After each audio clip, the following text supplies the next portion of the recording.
March 9 ତାରିଖରେ ପୁରୀ କୋର୍ଟକୁ ପୁଣି ଥରେ ବୋମା ଧମକ ମିଳିଥିବା ଘଟଣା ଚର୍ଚ୍ଚା ବିଷୟ ହୋଇଛି। ତୃତୀୟ ଥର ପାଇଁ ଇମେଲ ମାଧ୍ୟମରେ କୋର୍ଟକୁ ଉଡାଇ ଦେବାକୁ ଧମକ ଦିଆଯାଇଥିବା ସୂଚନା ମିଳିଛି। ବାରମ୍ବାର ଏପରି ଧମକ ଆସୁଥିବାରୁ କୋର୍ଟର କାର୍ଯ୍ୟକଳାପ ମଧ୍ୟ କିଛି ସମୟ ପାଇଁ ବାଧାପ୍ରାପ୍ତ ହୋଇଥିଲା। ସୂଚନା ପାଇବା ପରେ ପୋଲିସ ପ୍ରଶାସନଙ୍କ ସତର୍କ ହୋଇ କୋର୍ଟ ପରିସରରେ ତଲାସି ଅଭିଯାନ ଆରମ୍ଭ କରିଥିଲେ। ଡଗ୍ ସ୍କ୍ୱାଡ୍ ସହିତ ପୋଲିସ ଟିମ୍ ଘଟଣାସ୍ଥଳରେ ପହଞ୍ଚି କୋର୍ଟ ପରିସରକୁ ସମ୍ପୂର୍ଣ୍ଣ ତଦନ୍ତ କରୁଛନ୍ତି। ତଥାପି ବାରମ୍ବାର ଇମେଲ ମାଧ୍ୟମରେ ଧମକ ଆସୁଥିବା ସତ୍ତ୍ୱେ ଦୋଷୀଙ୍କୁ ଚିହ୍ନଟ କରିବାରେ ଗୁଇନ୍ଦା ସଂସ୍ଥା ଓ ସାଇବର ଥାନା ବିଫଳ ହେଉଥିବାରୁ ଏବେ ପ୍ରଶ୍ନ ଉଠୁଛି, ସାଇବର ଥାନା କଣ କରୁଛି? ଏହି ଘଟଣା ପରେ କୋର୍ଟ ପରିସରରେ ସୁରକ୍ଷା ବ୍ୟବସ୍ଥାକୁ କଡ଼ା କରାଯାଇଥିବା ସହ ଘଟଣାର ସତ୍ୟତା ଓ ଧମକ ଦେଇଥିବା ବ୍ୟକ୍ତିଙ୍କୁ ଧରିବା ପାଇଁ ପୁଲିସ ତଦନ୍ତ କୋର୍ଟରେ ବୋମାର ଧମକ ଦିଆଯାଇଛି। ଏଟା ତୃତୀୟ ଥର ହେଲା ଏବଂ ଆଶ୍ଚର୍ଯ୍ୟ ହେଉଛି ବୋମା ଯେଉଁଠି ଓରିଜିନେଟ୍ ହେଉଛି ତାକୁ କାହିଁ ଧରୁନାହାନ୍ତି।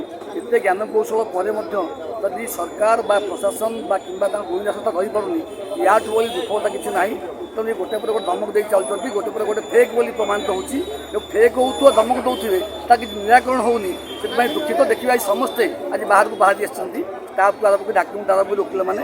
ତେଣୁ ୟାଠୁ ଦୁଃଖ କଥା। ମୁଁ ତ ଭାବୁଛି ଏଇଟା କେଉଁଠି ଅରିଜିନେଟ୍ ହେଉଛି, କେଉଁ ଫେକ୍ ଆଇଡିରୁ ଆସୁଛି, କେଉଁ ମେଲ୍ ଆଇଡି ଆସୁଛି, ତାକୁ ମୋତେ ଡିଟେକ୍ଟ କରାଯାଉ। ଆପଣ ଜାଣିଲେ କେମିତି କୋଉଠି ବୋମା ଉଠିଛି? ମେଲ୍ ଆଇଡିରେ ଆସିଛି ନା।